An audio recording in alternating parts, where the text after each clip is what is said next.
All right. So, dear folks of Baba, the following quote of Baba is from the book Listen Humanity and appears on page 151. It brings up the possibilities of how active we can actually be in our inner life with Baba. To what extent can we participate creatively in the unfolding of the deeper dimensions within ourselves? Truly happy people are rare in spite of the smiles, which are usually the brave front for varying degrees of internal misery. Yet, everywhere and in every walk of life, man is longing for happiness and searching desperately for some means of breaking out of the trap which his life has become. It is not his fault if he assumes that the solution to his deep dissatisfaction lies in a sensual life or in achievement in business or in the social world or in a life of exciting experiences. Neither is it his fault if life is not actually long enough to teach him factually that he would find even more profound disillusionment if these goals were to be fulfilled to the hilt. If he would suspect that his ideas of achieving a successful and happy life were wrong and that he must try some other way of living, then the stalemate might be broken.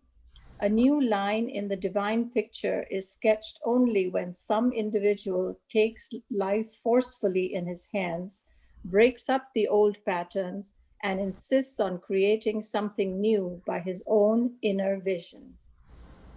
Jai Baba. Yeah, Jai Baba.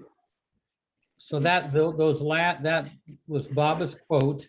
And then here are some questions. Maybe Marta, you can read these questions. Okay. Sure, close. What do Baba's words create something new? What do Baba's words create something new by our own inner vision mean to you? Do you sometimes feel that your life has become a trap, or even that you're not living at as an inspired a level as you would like? Can you see yourself breaking up the old patterns of reactivity toward outer events and instead responding from the deeper heart? What beliefs, and ideas about life that you have embraced in the past or even now have brought you unhappiness and discontent? For example, what goals or dreams in your professional life that you aspire to have you failed to achieve? Are the inner spiritual goals that you have set for yourself complicated by an impossible perfectionism? What approaches or perspectives in your life do you find to be deeply meaningful and fulfilling? Baba talks about breaking up the old patterns and creating something new by our own inner vision. Is there a new way you would like to envision yourself to be? Or are you basically content with how you are? In our last chat, Baba was quoted as saying, "Whatever you want to be, that you become." Does this quote inspire you to take a more active role in determining what happens in your life at an inner or outer level? Do you tend to favor letting things happen over making things happen?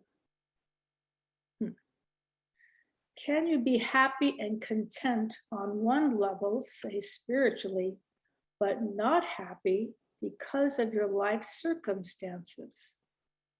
That's a good one. Darwin Shaw on free will and predestination. Wow, those are incredible questions. Yeah, so I was going to, this is so weird. I've got like a nice big screen over here, and then I got a little dinky computer over here. I thought I would just start out by saying that, responding to one of those questions, when I was young, back in my youth, 4 years ago, or maybe 5. Um, I I was into making things happen, and and and then as I've gotten older, I kind of, on at least external level, kind of more let things happen. Although at an internal level, I'm making things happen. But when I read that back when I was young, that gave me kind of supported and inspired me, to take life forcefully in my own hands, break up the old patterns, and create something new. I mean, it kind of was proactive. And back when I was young, I was very kind of proactive about doing things in the Baba world, so to speak. So that's how that was something that resonated with me. And that message, rather than being kind of passive in regard to life, Baba kind of inspired me to be a little more proactive. But anyway, I'd like to hear what you folks, how you might respond to that quote, especially that line, a new line in the divine picture is sketched only when an individual takes life forcefully in his hands, breaks up the old patterns, and insists on creating something new by his inner vision. So what does that, what does that bring up in you? How do you respond to that? Anyone want to venture? Oh, Well, Jay. I would say, just to start it out, Yeah. I don't ever feel like I try to make things happen. I think I'm more like go along with what's going on and see which way Baba's directing me. But I think that's also part of my personality. I don't think I'm a wallflower, but I'm not a real assertive, make things happen. I like to see where things kind of go. But up until this last pandemic, Baba Zoom, I never really thought about changing my internal life or changing, working with sanskaras or being even aware of my patterns. So that's been kind of an interesting new concept for me. And this thing about create something new by our own inner vision. Well, that inner vision, that's one of those phrases that I guess everyone would define themselves, what their inner vision was. I would imagine my inner vision would be to try to remember Baba as much as I could. But I think that this whole thing that you presented just kind of helps me to open my box up, to realize that I can work spiritually when I never thought I could really work spiritually. I never thought of it as actually actively doing something. My mode was just do whatever comes in front of me and think of Baba and go with that. Yeah, which is very good. I mean, everybody has, comes at this from a different angle and everything, but that's very clearly expressed. Oh, it looked like Cliff. Hey guys, Jay Bob. Yeah. Hey, Baba. So this brings to mind, especially lately, often I put everything in front of Baba, like my thoughts, directions in life. And I often find that Baba gives me what I want most of the time, and usually I have a lot of wants. So it's like about the wanting, but he ends up giving me a lot of whatever it is. And then it puts you in a situation where you have to do all these things that you wanted and sort of like that. But I feel very grateful with Baba. I feel his hand in my life very much. And I feel like I've created some space in my life also to do some things that I've kind of put off maybe in other times in my life that I wanted to focus on. So, yeah. Yeah, so that quote kind of gives you a little inspiration to tackle some of these things. Yeah, I think that it is true that, life, you just kind of end up with the way Baba's doing everything always, but you kind of end up with just whatever you're going to end up with, and sometimes it's okay for you, even if it might not be your personality trait, um, to be assertive, but really go for things that you would like to do, or be more assertive in that area. I know for me, I've been trying to be like that more. Yeah. Yeah, you and Angela, I mean, get things done for sure. Well, you Yeah. are the Let's man, try the energy May- bunny. Meher. Jai Baba. Yeah. This quote is so good. I find that a lot of things what have been depressed in me have come out. And I feel it's a very sensitive thing, what has been happening in things. And I have been meeting people and things. Some people have not reacted to Meher Baba. So I said, okay, forget about it. And some people said, why do you believe in Meher Baba? Why do you this thing? I said, it's my choice. I don't know. Some people have very funny ideas, this thing. So I feel that I'm quite happy with Meher Baba. He's telling me what to do, and I'm doing my duty to Baba. That's my idea. Yeah. And yeah, and Meher, so you feel like you have kind of an inner vision of what you want to do for Baba, or what he's Yes. prompting you. Yeah. Good. Yeah. Thank you.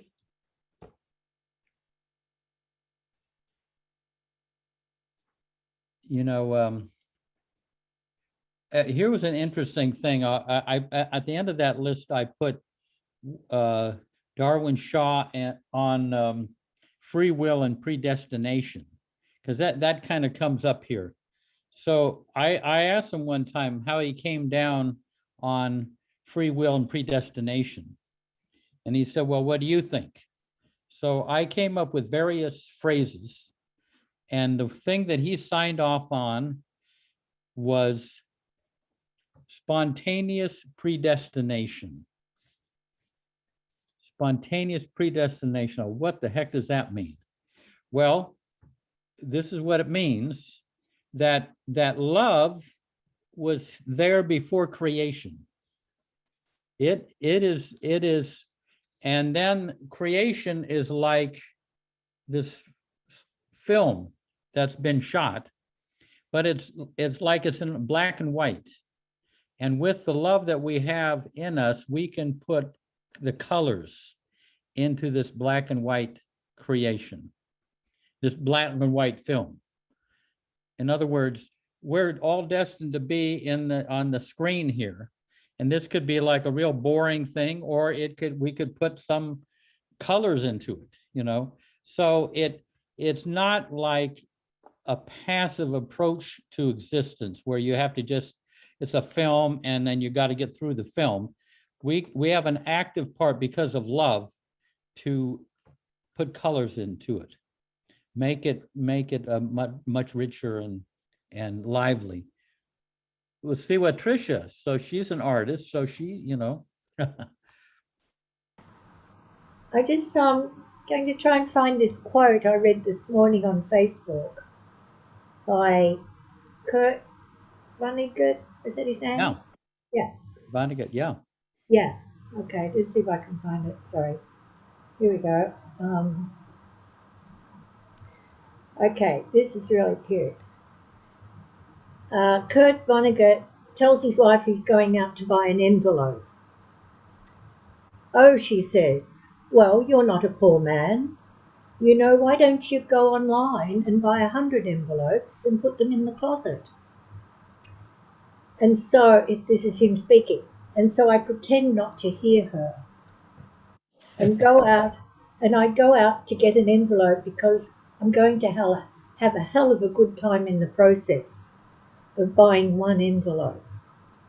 I meet a lot of people and see some great looking babies, and a fire engine goes by, and I give them the thumbs up, and I'll ask a woman what kind of dog that is. And I don't know. The moral of the story is we're here on earth to fart around. Yeah. And Making- of course, it goes on, and of course the computers will do us out of that. And what the computer people don't realize, or they don't care, is we're dancing animals. You know, we love to move around, and it's like we're not supposed to dance at all anymore. Let's all get up and move about a bit right now, or at least dance. So it's kind of telling me just engage in life and enjoy it. That's Yeah. the creative part of living. Yeah. Yeah. That's putting the colors into the black and white. The 100, the box of 2,000 envelopes that you keep in your closet that you got on Amazon. Trisha, Yeah. how do you have a specific way you do that, being an artist during the day, or is it just enjoy the moment, or? Yeah, I try and wait for the inspiration. You know, like I've actually got a little book that I put all my little art ideas down into. It's quite full. And then every now and then I really get inspired to actually do something. Or sometimes I just paint. I just paint. Like when I paint a still life, I've just got to keep painting, so I just paint. The still life is kind of meaningless, except you're looking at the way the light is hitting the objects and you're studying the objects, the beauty of them. But yeah, Can you show us one of your drawings? Or is it easy enough to bring to your screen? I can show you my drawing of Mayra. Yeah.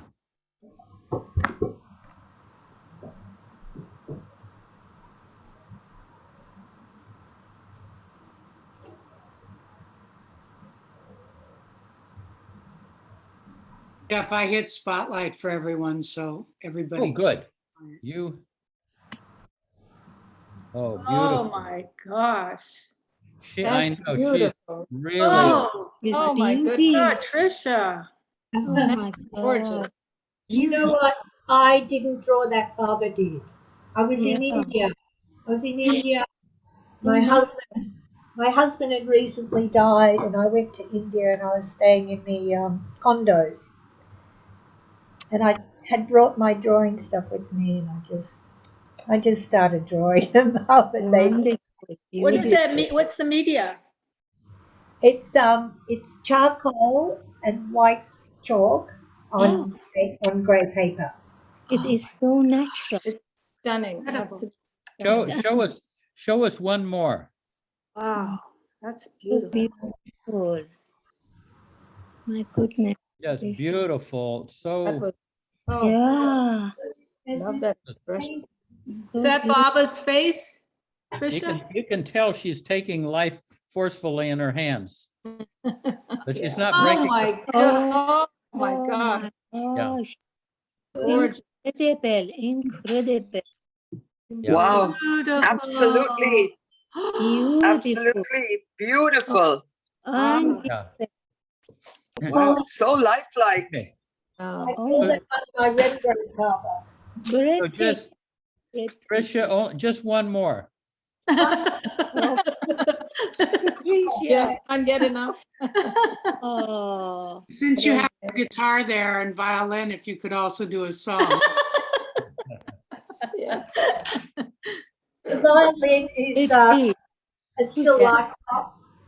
This is a painting. It's a painting I did to depict a line from Francis Brabazon, which is, "We dance, but we never know our partners." Oh, gosh, beautiful. Beautiful. Unbelievable. Mhm. And what a beautiful illustration. We dance, but we don't even know our partners. And Yes. they're not really connecting with each other. No.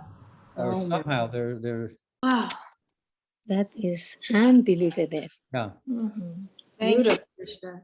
Oh, Yeah, thank you. I don't Wonderful. really get to show anybody, so Wonderful. it's lovely to have the feedback. Thank you. yeah. Mm. Blessed. Okay, Beautiful. let's see. Let's get back to the gallery. We'll see if there are any hands raised. Gallery. Oh, I guess I got to go to the gallery myself. Gallery. Anyone else want to venture something? Could you ask the question? Maybe if you go through the questions again. Yes. Okay. Yeah.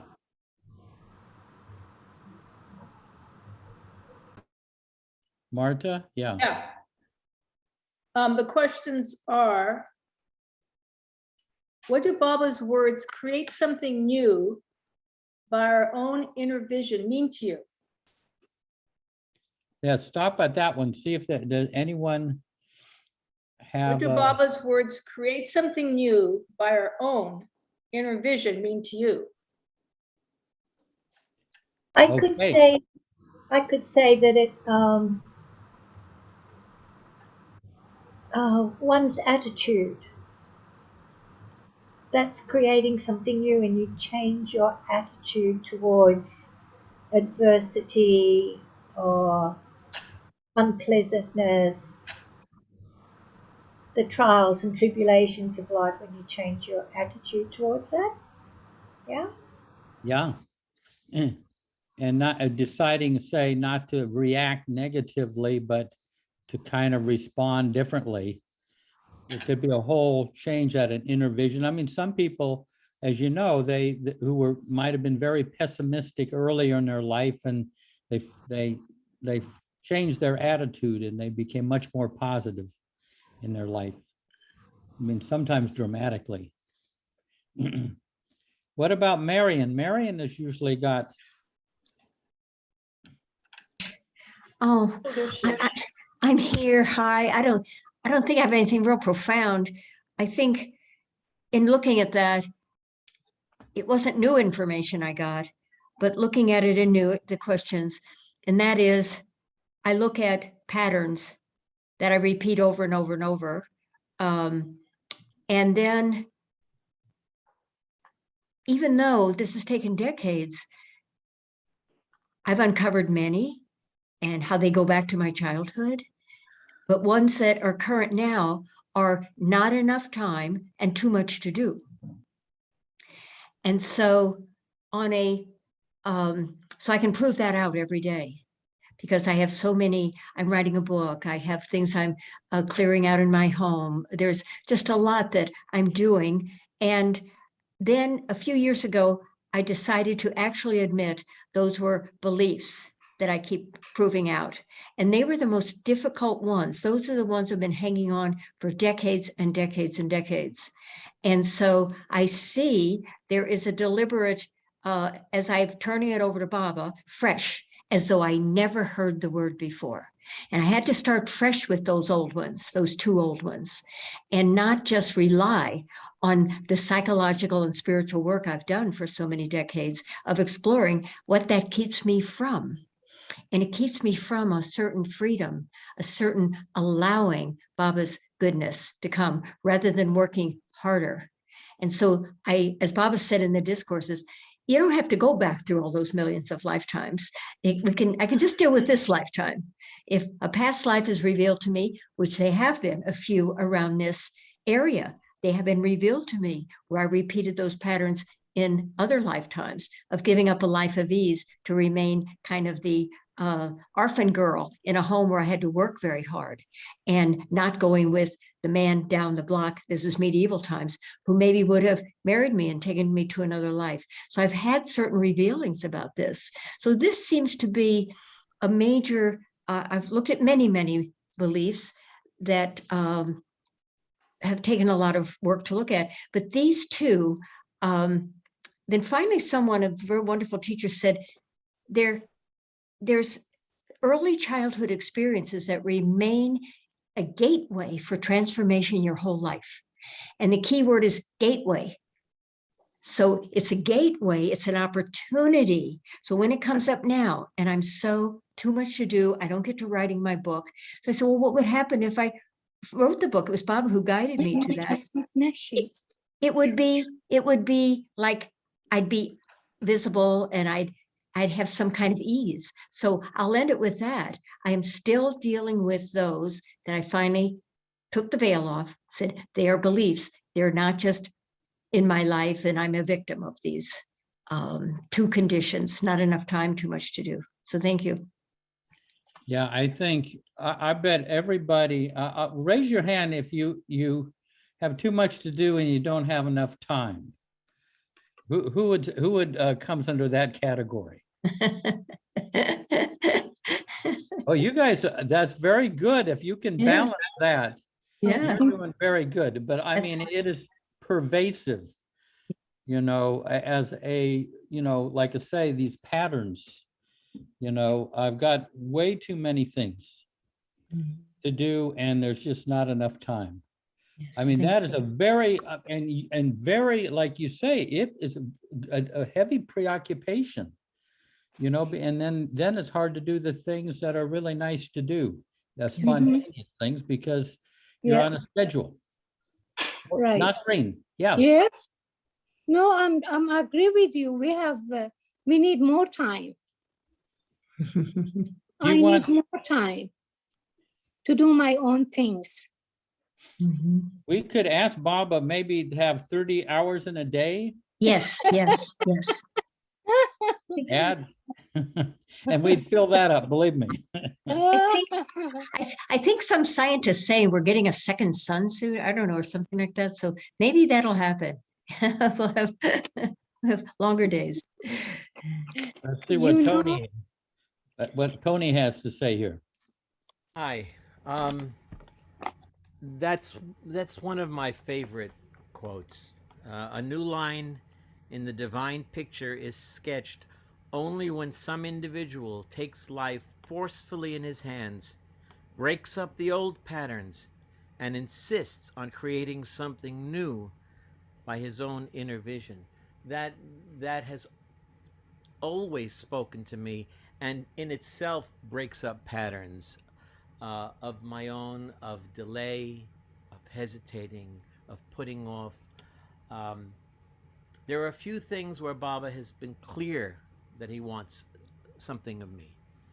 And one has to do with a major writing project. And I finally started after 40 years of saying, why am I not doing it yet? But the most striking thing was just before COVID hit in January, February of 2020,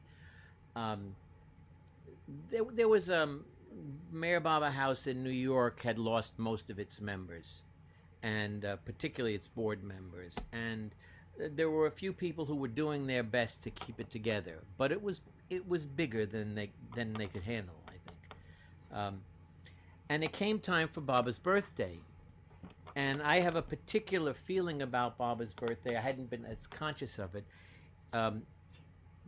Baba had asked told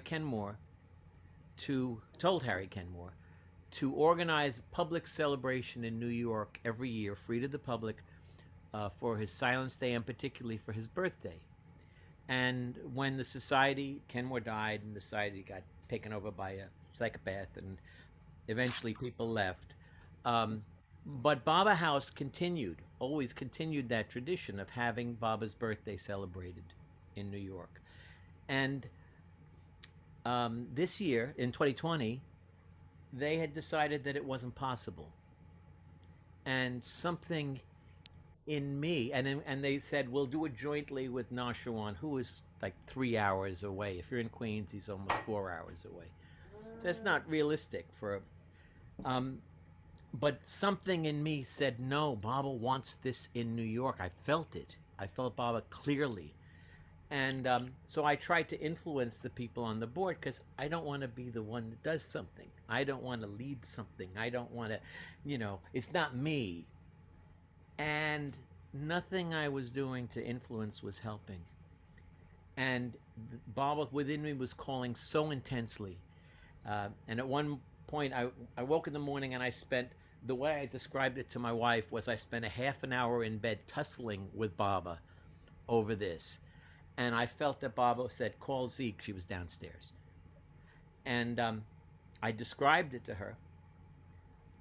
And she paused and she took it in and she said, paraphrasing Nelson Mandela, a very well-known, Mahatma Gandhi, not Nelson Mandela. She's off camera correcting me. She said to me, it seems to me you're going to have to be the change you want to see in the world. And I knew this is why Baba said, call Zeke. That was what I needed to hear. And everything in me said, no! But it was clear that that's what Baba wanted. And really immediately clear. So I contacted someone in New York State who I knew felt the same as I did. And he said he would go in with me on this to try and make it happen. I called someone who has hosted some Baba events and arranged to meet with him, and he offered his restaurant, a room in his, to have an event. And gradually, with participation of a few dozen people, it came together, and it was the most extraordinary thing. It was a little club place in Greenwich Village. But when it was over, I felt, I had like a vision, not like a mystical vision, but like that I saw the map of the United States dark in the evening, and this beam of light pouring out of Greenwich Village. And I felt so grateful that Baba had given me the opportunity to act in fulfillment of his wish about something that he'd made clear to me. And it turned out, COVID was right around the corner. And within 2 weeks, 3 weeks, we were shut down. We were locked down. But I learned that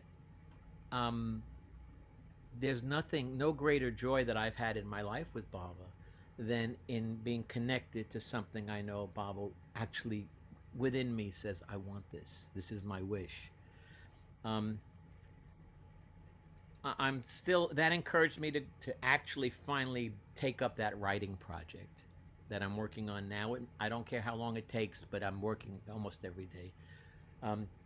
I did ask Baba, I was getting a massage. My wife's a licensed massage therapist. And I was saying how much joy I felt with that birthday celebration experience. And I said, I was asking Baba, what else? What else is there that you'd like me to, that's your wish that I can do the same thing for? And what I got was trying to get podcasts arranged for having podcasts for all of Harry Kenmore's talks, which were all given at Baba's order. So again, that seems to me Baba really wants these to be out there. I haven't succeeded with that, but I am doing the other thing. One other thing that comes up on this subject, when I left that group society, I did it in a way that had integrity and respect for the people who were behind. They had done some really nasty things against me. And one friend was mouthing words that were not like him. And I said something where I suddenly didn't care about my loss, but I addressed him directly about, I don't want to name names or say, I'm sorry, I'm being vague. The result was that within 6 to 8 months, those friends and then a whole bunch of others left the group. The truth of what was going on struck them. A year and a half later, I was in India, and there was a drought, but Baba gave me indications that he wanted me there that time. And I shared this story that I'm not really sharing so much of here, but just the outlines.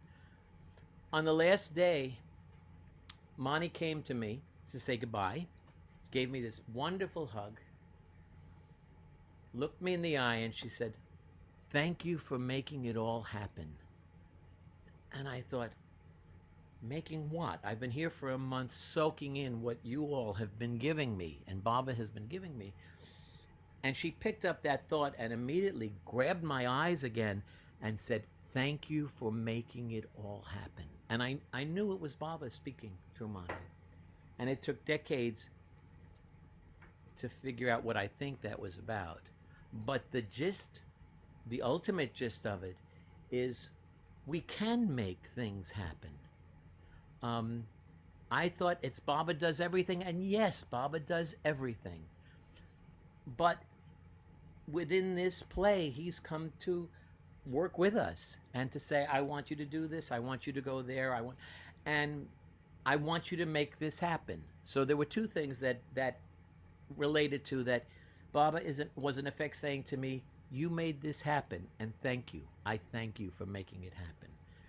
So these are things I've been struggling with, but that quote kind of sums it up. When a person takes their life in their hands and says, I'm going to be present before Baba and act from Baba in me, everything can change. And I'm feeling that happening now. I'm in the middle of it and I'm still struggling with it, but I'm happy that finally something's moving. So that quote speaks to me very much. I hope I'm making some sense Yeah, here, 'cause beautiful. I didn't know what I was going to say. Excellent, Tony. Yeah. Yeah. Anyone?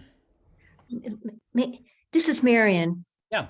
I'm just jumping on to add that stone that was dropped in the pond with Tony. I was at that birthday celebration and I'm a storyteller, and it brought out my ability to do my 3 to 4 minute, whatever, story of Mayor Baba's birth at the microphone at that night. It was one of the most wonderful opportunities. So it was so guided through Tony, and it just affected, it's just still that ripple is going out into the world and the universe. Thank you. Yeah. Right. Feedback right here on the screen. Good. There's something in that line that Tony brought up. It says, a new line in the divine picture is sketched only when some individuals take life forcefully in his hands. Forcefully, that grabbed me. And it breaks up the old patterns and insists on creating something new by his own inner vision. Those two words are not words that I would use with Baba, with my activity with Baba.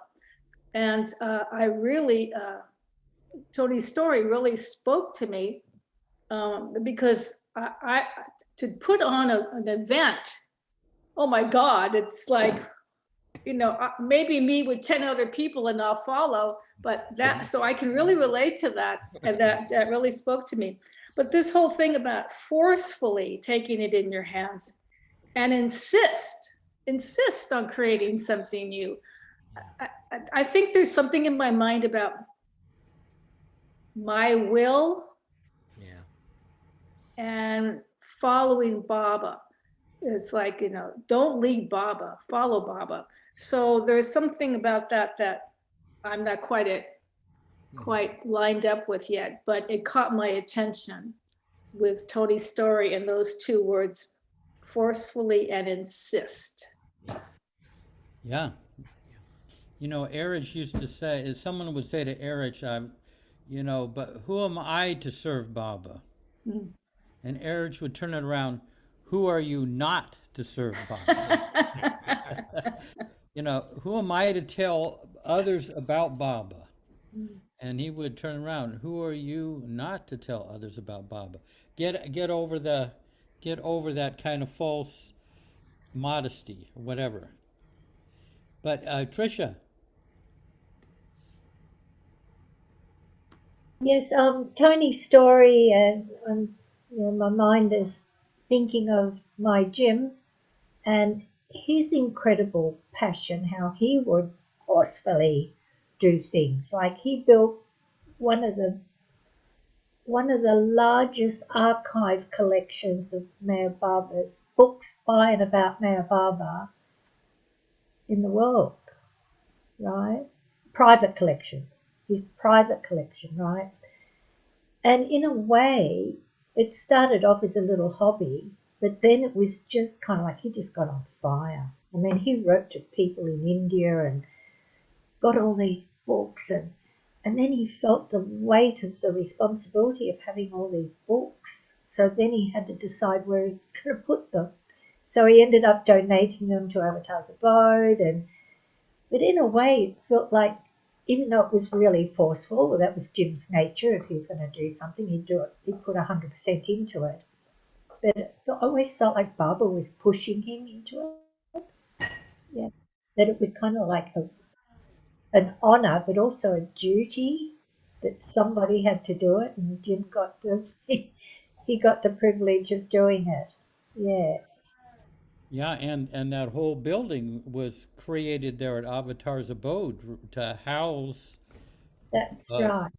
and it's all accessible. Yes, the Yeah. Jim Nickdale collection.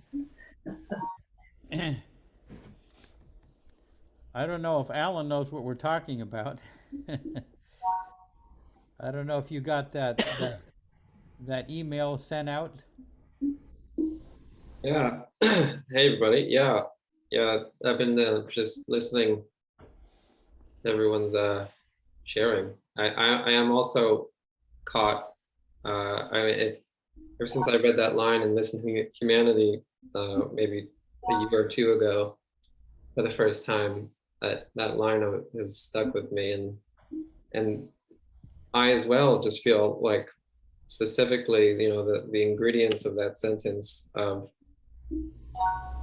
take life forcefully in your hands, break it up,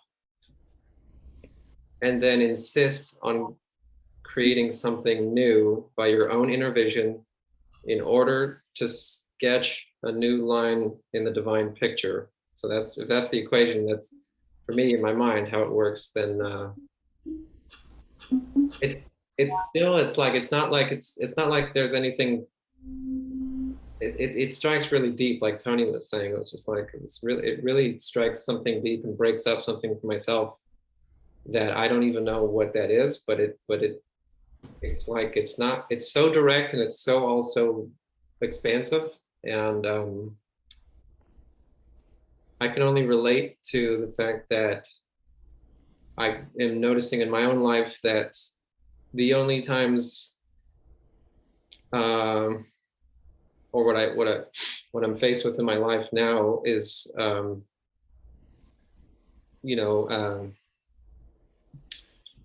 example, I would say,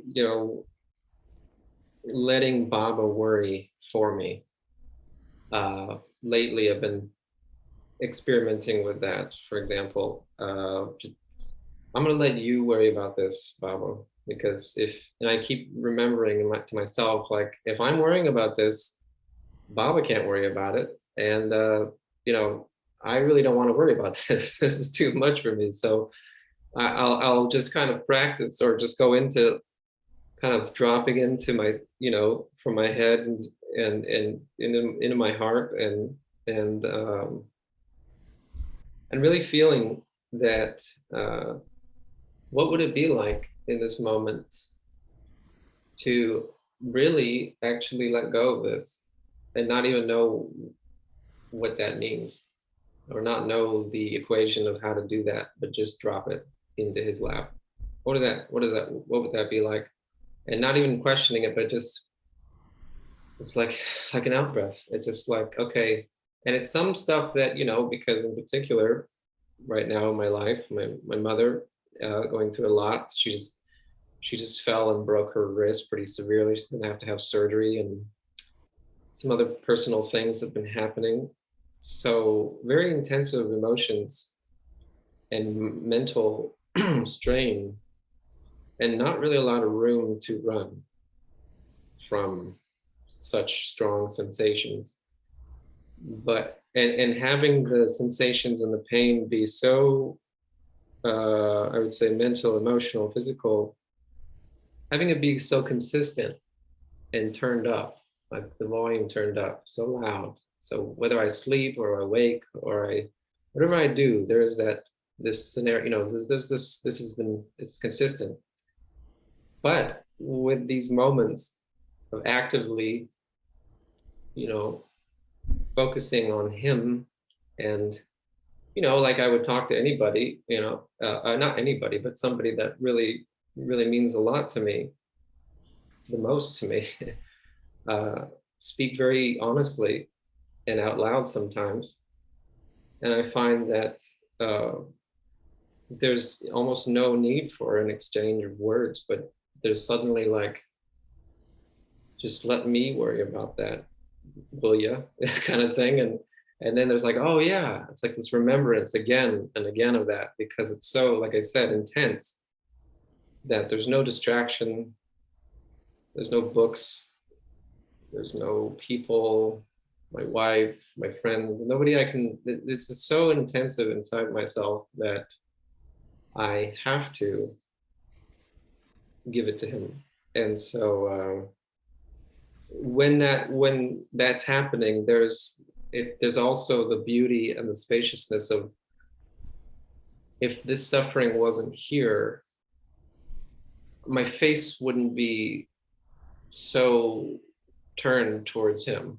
I really, like, I can see that all my lifetimes I am trying to just stay looking at this world and believing that this is, but this suffering is like, he's just this gentle hands on my face, and that dream that I hold on to very dearly of walking down a sidewalk and looking to my right and seeing Baba at a doorway in a house, and then him just like walking down the steps in his pink jacket, and that feeling of embracing him, and the space between the clothing and his body. And that, these little things, I think maybe that's part of breaking up old patterns, because I'd rather just, turn on Netflix and look away and just escape and eat, a lot of cookies. And I would really, a lot of times I just want to run, but it's like, I can't right now. So, so that for me is, that line particularly, sorry for going on for so long, but that's where I'm at with it. J-Bob. Yeah. Breaking up the old patterns. Yeah, there's the quote that that Darwin wrote down as Baba was dictating on an alphabet board. Don't worry, let me do the worrying. I enjoy working things out. There's no need for you and I worrying. If you are going to worry, then I won't worry. But he enjoys working things out. That was really stood out for me. When we worry, then we rob him of something he enjoys doing, working out our problems. Yeah, we got, Rainey, good.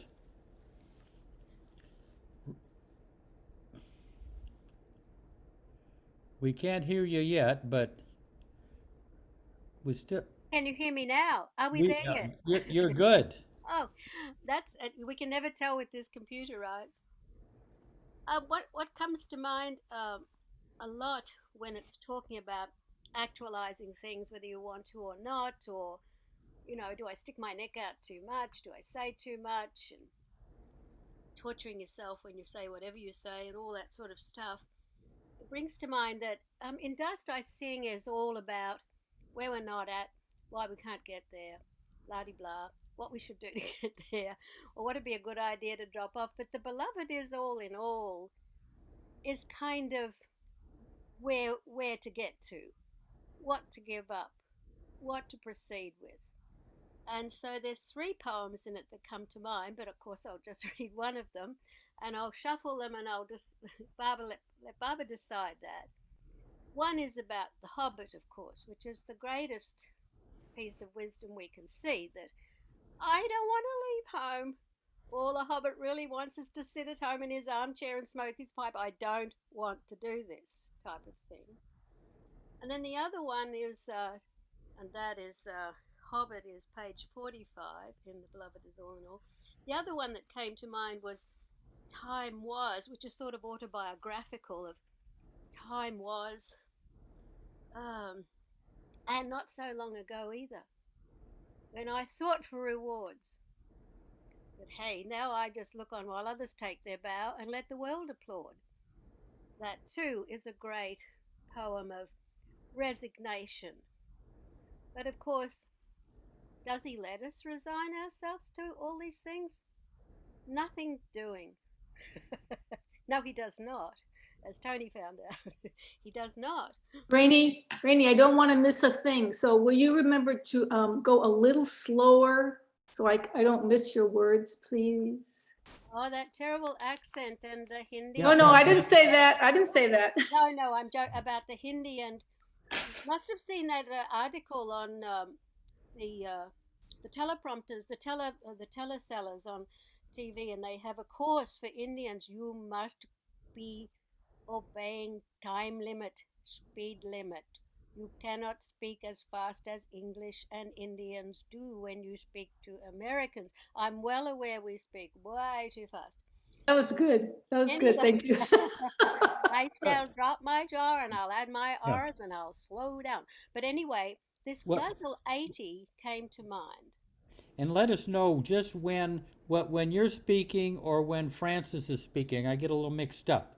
Yes, it's a difficult thing, I know. As Sam said, I don't know who did this one. So these poems, of course, are from The Beloved Is All in All, which needs to be revised for us to follow it, but each page is a poem. And so this one happens to be page 80. But it's a little bit about that push when he wants you to do something that you had no idea about. So it starts out, Francis Brabazon, page 80, The Beloved is All in All. We have no way of sounding the depths of isness of him. We have no way of measuring the extent of his divine whim. He has given us figures such as an ocean without shore, to try and stretch our hearts and lever open our sleepy eyelids a notch or so more. Gorged on seafood in the ocean, we cannot listen. All we can do is to climb on a wave crest and glisten. Male glistening, female glistening, with greater or lesser reflection. Take away the bubble and the drop, and it loses its attraction. He has given us figures woven into the fabric of our dream. Sometimes in the deep night when the sea is quiet, they fitfully gleam. I think of the star stitches on his beautiful dark blue coat and his isness, while still incalculable, is not remote. He has given us figures, but more than that, the luster of his eyes, to dream upon and establish the plains of a new paradise. So essentially, what he's saying in this ghazal is he has given so much and us so much that now it's up to us to establish new plains and a new paradise. We can't just sit back in all this lovely blue skies, lovely oceans, lovely jungles. We have to break out of ourselves or gorge ourselves. He's saying don't do that. We have to break out of ourselves. Whether we want or don't want, we are getting, as Bear would say. Whether we want or don't want, we are getting.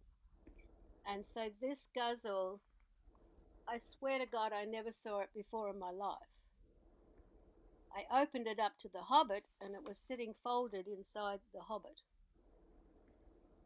But the other two did come to mind. All the hobbit really wants is to sit in his armchair. He doesn't really want to do anything.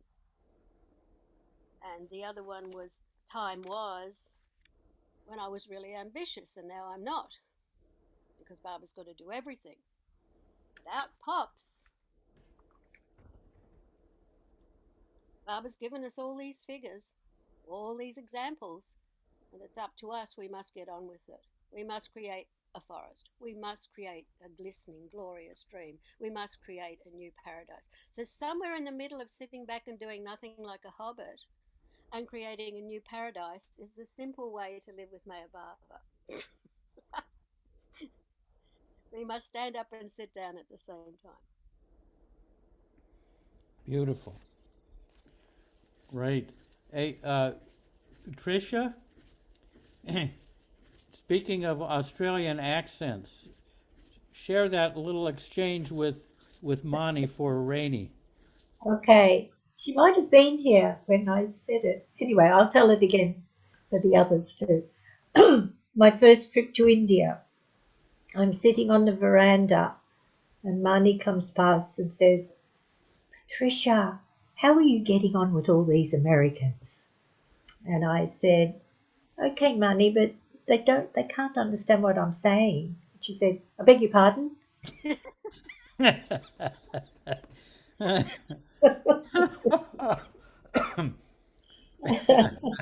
That is so quick. That's so You're good. so quick. Hey, well, let's see, Lanita.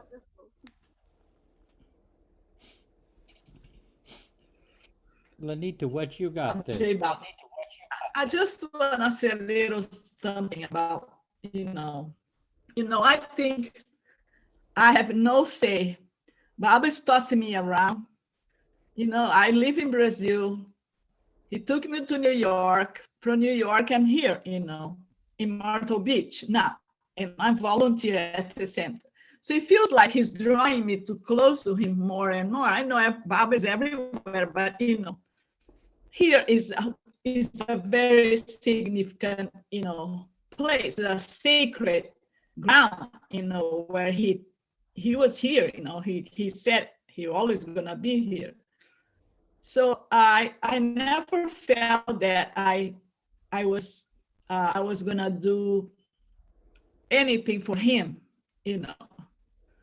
I mean, like Tony was saying that he had the urge to do that, whatever, and build something. I never did that. I never done anything for Baba. I swear. Now I'm volunteer at the center, like I'm a little service, for Baba. But my point is that I always felt that I was tossed around. Baba throw me around, and then he always catch me in returning. You know that song? I love that song.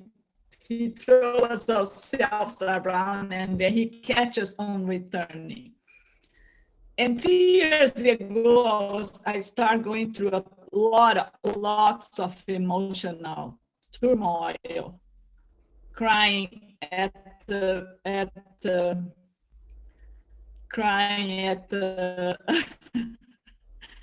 the bench at Baba's garden, and crying. Baba shows up to me and he says things to me, and I listen to his voice. And I never did this before. I was never so. Baba was never so clear to me, to tell me things. But I was desperate. I think I need to be desperate to beg for him, then I would listen to his voice, So, and then 3 years ago, he said to me, that I was going to this cleansing period, that I would take all my suffering on the surface to be more and more underneath, to heal. I need to be healed of these wounds, these old wounds. And then the surface of my pain, was open, it's like like I have a scab that he opened the scab, and more stuff was coming out, more suffering, more until now, I still dealing with that, big time. And well, I don't know if I'm answering any questions or saying anything about relevant to this subject, but I think I learned some time ago that to follow him, just to follow him, and that's very hard, to do it for me. Don't get ahead of Baba, and that's hard. So it's a little bit confusing for me, because you guys talking about doing things, doing this and doing that, and I feel like now I have no ambition at this point in my life. My only ambition is be where I am right now, doing what I'm doing right now at this very moment, volunteering at the center 4 times a week, and learning to play the piano, and learning to play chess. That's my life now, and I think that's what he wants from me. Just the piano is my old fantasy that I have since I was a child, and now I'm fulfilling that. It's very hard though, but it's okay. I'm never gonna be a concert pianist anyway, so maybe my next lifetime. So I'm just saying that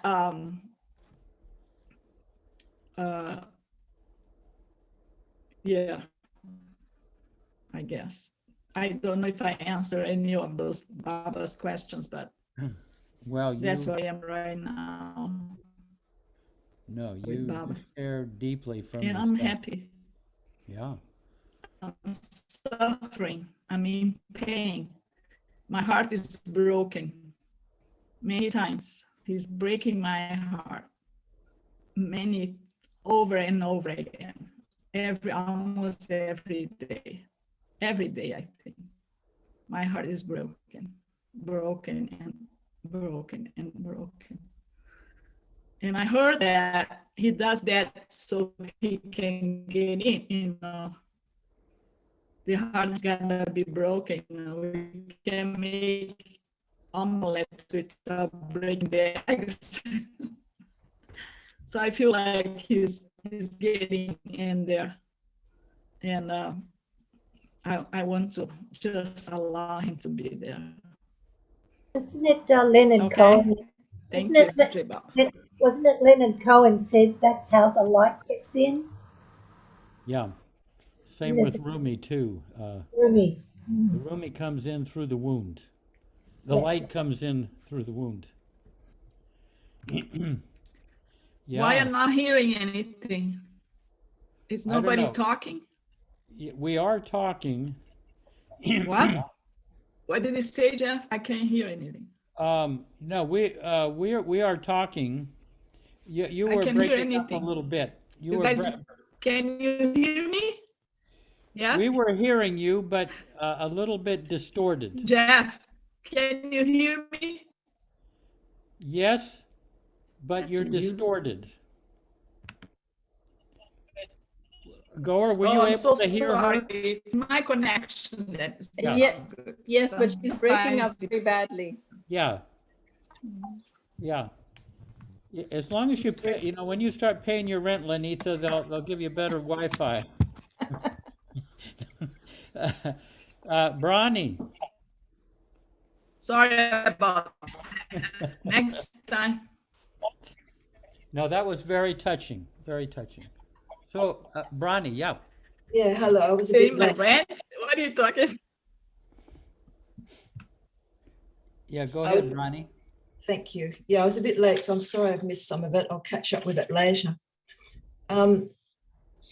Like Manisha and Alan have been talking about some kind of turmoil and suffering, which can, well, for me anyway, can seem to take so much focus. Of late, I've had couple of crises, physical crises, and the emotional fallout from that. And when I go through something as strong as I've been through recently, where my surface mind is totally broken, and all I can do is just be with what's happening around me. And so I'm in this place where I can't make decisions about anything because it's so overwhelming. And so I'm just waiting, trying to stay focused with Baba, and finding it difficult consciously to do that. But because that happens quite often in my life, and I'm learning more and more to just know that Baba's holding me. And I was thinking, it just occurred to me to read just this 2-line, what's it called? A sloka from this book. The Book of Huma, it's called. It's by Paul Smith. Shloka. And- It's like SH, shloka. It's a Shloka. Sanskrit word. Yeah, it's a mantra. Yeah, he spells it S-L-O-K-A. Yes, that is how it's spelled in the West. Yeah, with shloka. So anyway, a previous teacher I had been connected with used to say, what you focus on is what you love. And when I've got, for example, pain happening, that's overwhelming, I think, well, all I can do is focus on this, and I sure don't love this pain. But then this sloka really means a lot to me. And it's what Baba gave these slokas to, I suppose, Bao and some other Mangali, just to for them to either to create ghazals from, apparently.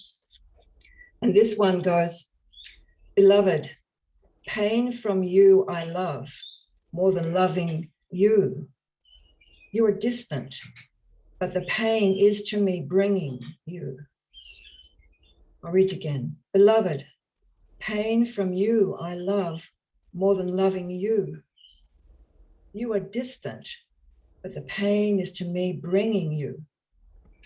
And so that for me is such a great sloka, because I can hold a trust that through this nightmare, which it can be at times, I am being brought to Baba, the light getting through the wound. What else? Yeah, it's like I can't do a lot, but I've had to learn to bear a lot, and that is my doing, which a lot of that doing is having to face not being able to do and working with my mind. And to have the faith and trust that this pain that seems so relentless is actually bringing me to Baba, and to be able to be grateful that that is what is happening. Anyway, that's my bit. Bernie, are those Baba's words? Yeah, according to that book, translated by Paul Smith. Would you be so kind to type that little one in the chat so I could have it? Sure. Yeah, Thank I'll you. do That was beautiful, really beautiful. Thank you. Oh, thank you. Paul say translated on it. I did not know that Paul spoke Sanskrit or Gujarati. Paul Smith. He's done an enormous amount of translation work, over 300. An enormous amount of versioning. He does not speak Persian, and he does not speak. Well, anyway, it speaks to me. Absolutely, it's beautiful, but one Yeah, needs to be. but it does say One needs to translated. be careful when one's saying it's Baba's words. Yes. No, but he said it's translated from, I guess, I mean, it's not Paul Smith's words, it's translated. He says in the book that Baba gave to various poets in his circle from the 20s into the late 60s couplets that were the opening couplet to ghazals that he wished them to compose. So Paul composed a ghazal from this, but that was the opening lines that he's saying he translated from Baba. Well, that's what he says in the book, so I don't know, but that's what I've taken in faith anyway. Thank you. Here's a quote from Rumi. The very moment you become content in affliction, the door of paradise will open. That's beautiful. The very moment you become content in affliction, the door of paradise will open. Thank you. I was trying to find a quote, a beautiful quote from Rumi. Anyway. That one was pretty good. Yeah. Let's see. Oh, darn it. I don't know. Did I get that right, Jeff? The very moment you become content with affliction, the doors of paradise will open? Yeah. Yeah, the moment you become content in affliction. In affliction. The door of paradise will open. And the origin? It's a Rumi translation. I didn't. Let's see. It is a guy named William Chittick. Oh yes, okay, yes. He's a translator. He speaks Persian and Arabic. Hey, here's one I just for the heck of I'll read, just for your entertainment. A dragon. This is Rumi. A dragon hunter went to the mountains to trap a dragon. He searched everywhere and finally discovered the frozen body of a great dragon buried in snow high up in one of the tallest peaks. The man dragged the body of the dragon to Baghdad and exhibited it on the bank of a river, claiming he had slain it single-handedly. Hundreds of people came to see the dragon, but as the Baghdad sun gradually warmed the body, it began to stir, slowly coming out of its winter hibernation. The people screamed and stampeded, and many were killed, including the dragon hunter, who was devoured in a single gulp. The dragon is your desire nature, which is not dead. It is merely frozen. Don't let it out in the sun of Baghdad. Keep your dragon dormant in the snow of self-discipline. I don't know if you guys like that. I liked it. Very good, very good. Yeah, great. Uh-oh, here it comes. Watch you. DD, a dormant dragon. We have to remember DD, dormant dragons. Oh, darn it. I wish I couldn't. There's another very great quote that was connected with what Bronnie was talking about, but I can't find it. Anyway, let's see. I got to get back to the everybody else here. Oh, good. We got Michael here. Hi there. Can you hear me? Yes. Yeah. I see the yellow band. So I wasn't here for the intro, but I got the notes. And I said last week that I felt I was one of the people that was grabbing something and boldly making a statement and doing what I think is right. And I first, like I said, began to work on this in 1968 before I even knew about Baba. And at the same time, Baba had said that his work was 100% complete, which is about the only, well, except for Bao's support and approval of my what I was doing. I sent him everything I'd written And he wrote back saying, I've read everything you've written. You're a most qualified person. Of course, that doesn't mean much. You know, you go about your ordinary life. You got kids, woodworking, wife, you know, whoever thinks that anything that they're doing is actually significant. But I did develop this methodology for people to go through almost all the human emotions, or emotions that a human being can have, including those that are beyond the mind, because love is beyond the mind. And standing at the very gate of his presence, which I call the I am state. And I could get people there, provided they followed instructions and they were willing to do it.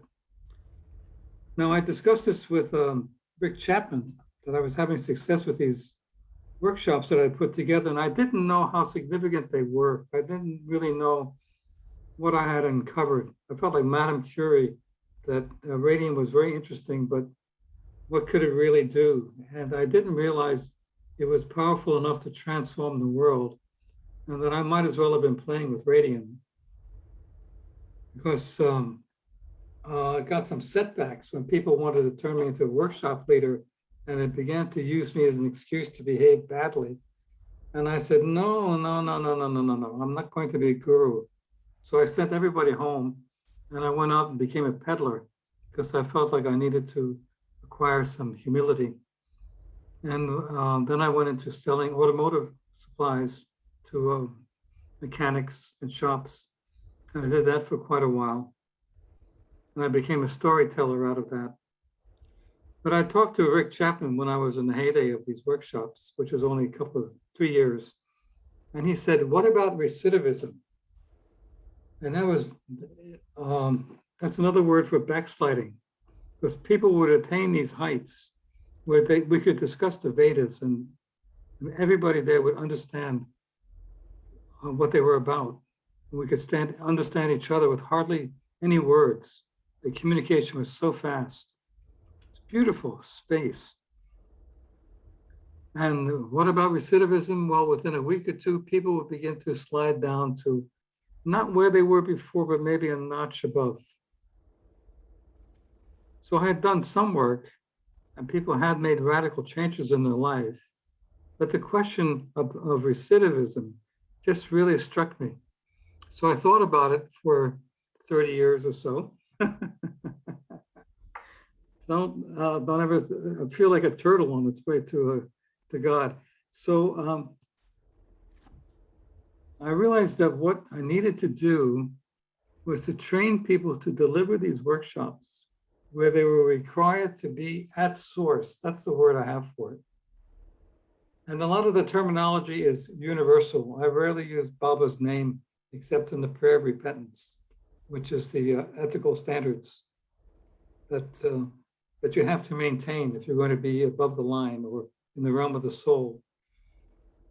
And that if you could stay at source where you're dealing with people who are in the very depths of disloyalty, which has to do with jealousy and greed, and that the mind has all these tentacles and wants to drag you down and hook you so that they can prove that you're no better than they are. And even though they may be well-meaning, that's what the mind does. It wants to drag everything down to a really mean low, because there's a lack of hope and there's despair, and why should anybody be happy if they're not? So how do you maintain source in life where the whole society pretty much is dragging you down? You see a movie and it wants to drag you down. You listen to the news. There's more forces dragging you down than there is elevating you. So how to counteract that? So finally, I came to the conclusion that they needed to be done in small groups, say half a dozen. And then the pandemic hit, which is perfect because that's about as large a group as you could put together. And so people would go through the experience, they would get the source, and then they would work on another subject, get the source with that.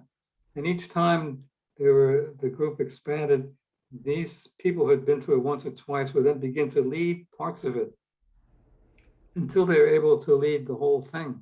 And they're able to attract people to them by their ability to speak from the heart. You've heard my poetry and you know that I can do this. And these words, the words that I use, these words of power that I've worked with that evoke different emotions. So you could paint a picture with these words and you can convey true love if that's what you experience. So the idea was to give the tools and also, as we progress, the inspiration.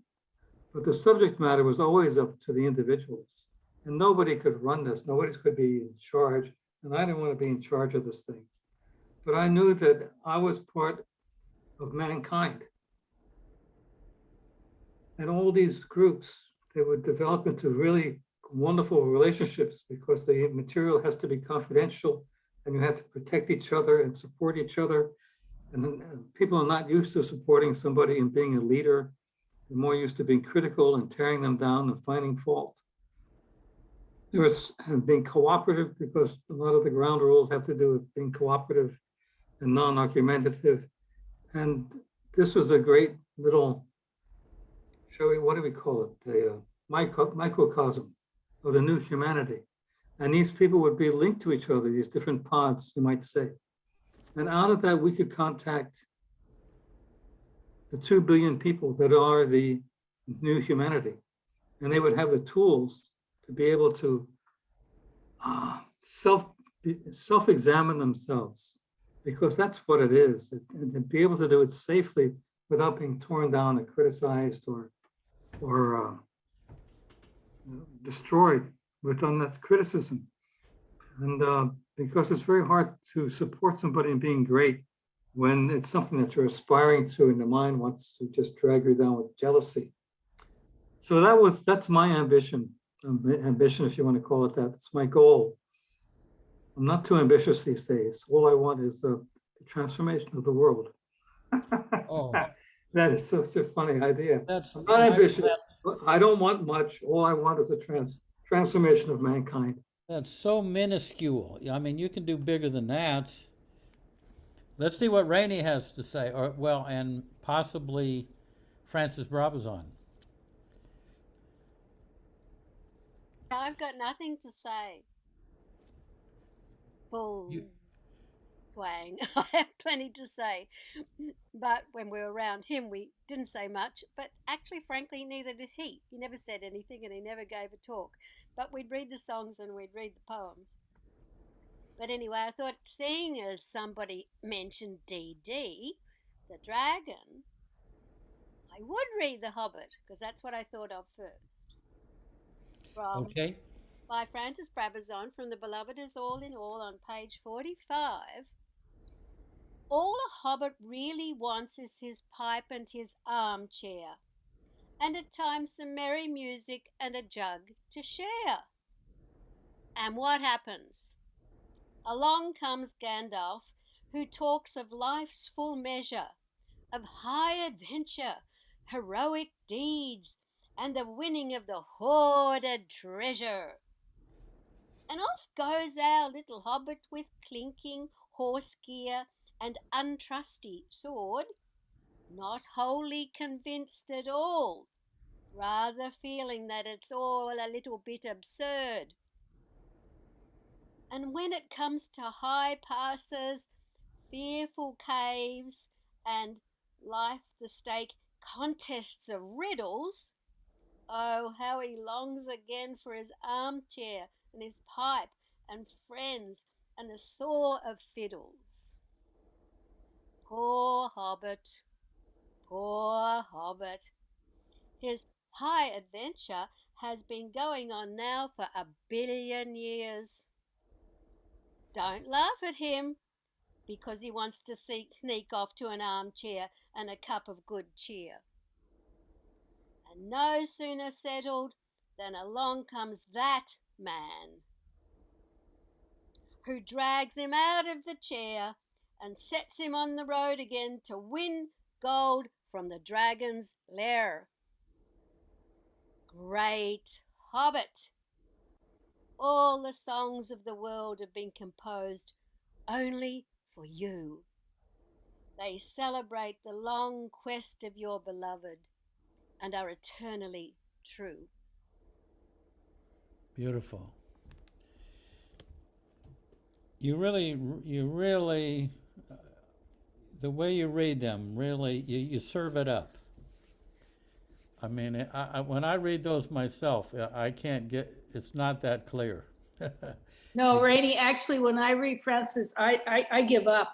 I can't get into it at all. But when you tell it, it's like listening to a story. It's fantastic. Thank you. Yeah, you have to get the humor, and of course, we're nuts for irony in the Commonwealth. So one has to go along with, the Spike Milligan or the Goons or the twinkle in the eye aspect of them all. So here's what I'm going to do. I'm going to, I'll finish with a quote of, I was looking for one here.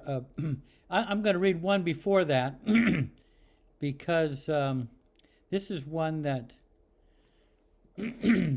Kitty liked. Kitty liked the idea that Baba is really more interested in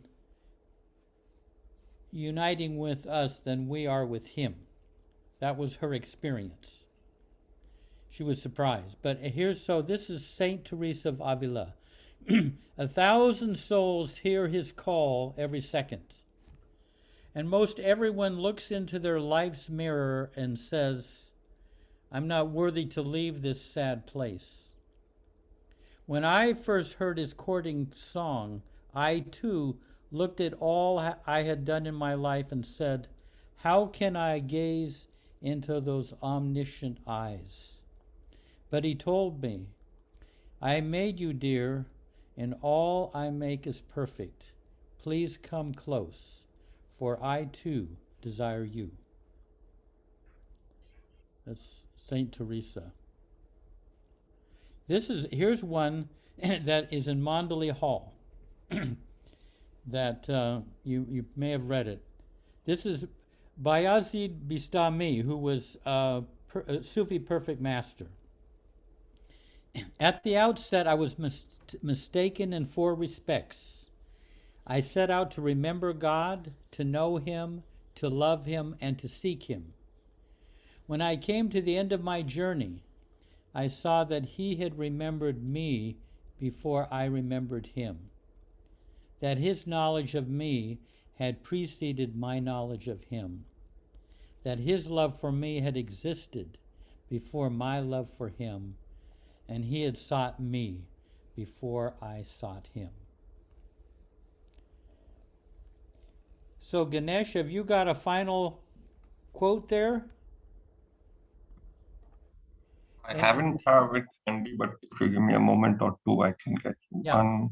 Here's what I'm thinking of doing.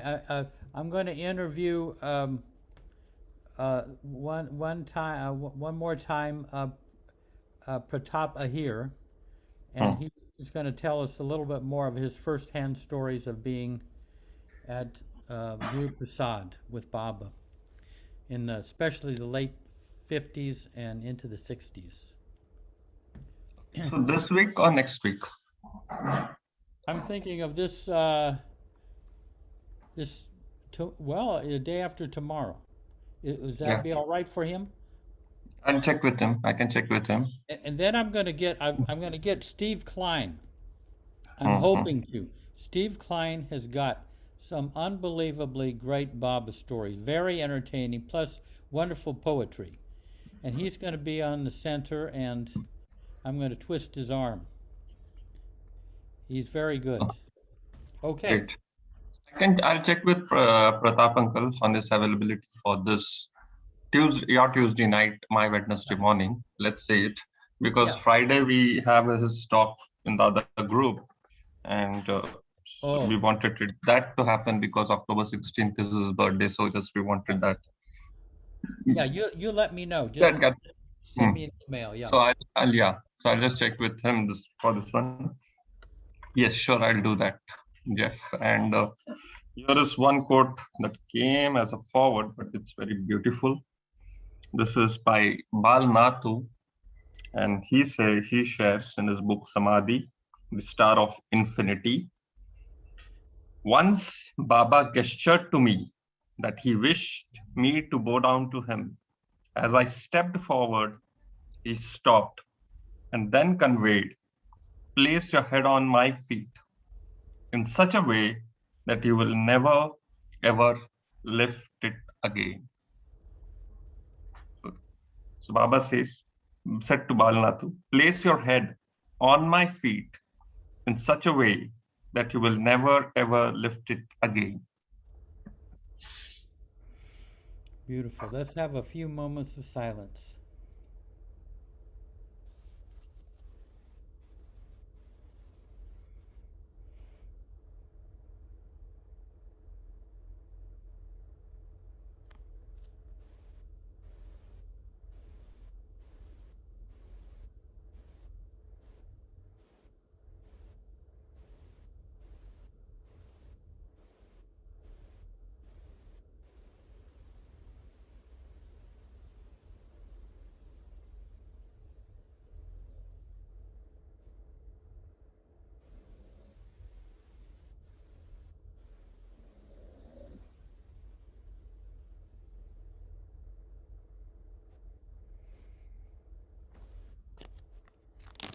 Jai Baba. Jai Baba. Thank you. It's wonderful to hear everybody's, sharing from their heart. Thanks, Jeff. Thank you, Jeff. Thank you, Thank Jeff. you, Jeff. Bye, everyone. Thank Thank you. you. Hey, Thank you, Baba. Jeff. Meher Baba. Jai Baba. Thank you, Jai Jeff. Thank you, Baba. Jeff. Thank you, everybody. Yeah. Thank you, Jeff. Dinku. Oh, we missed Dinku. I mean, I knew you were there, Dinku. You got any last minute thing to say? No, Anything? not really. It's just that, I don't know, there were lots of things going on in my life before, and Baba has helped me to sort of settle down, be at peace with myself to a great extent. And,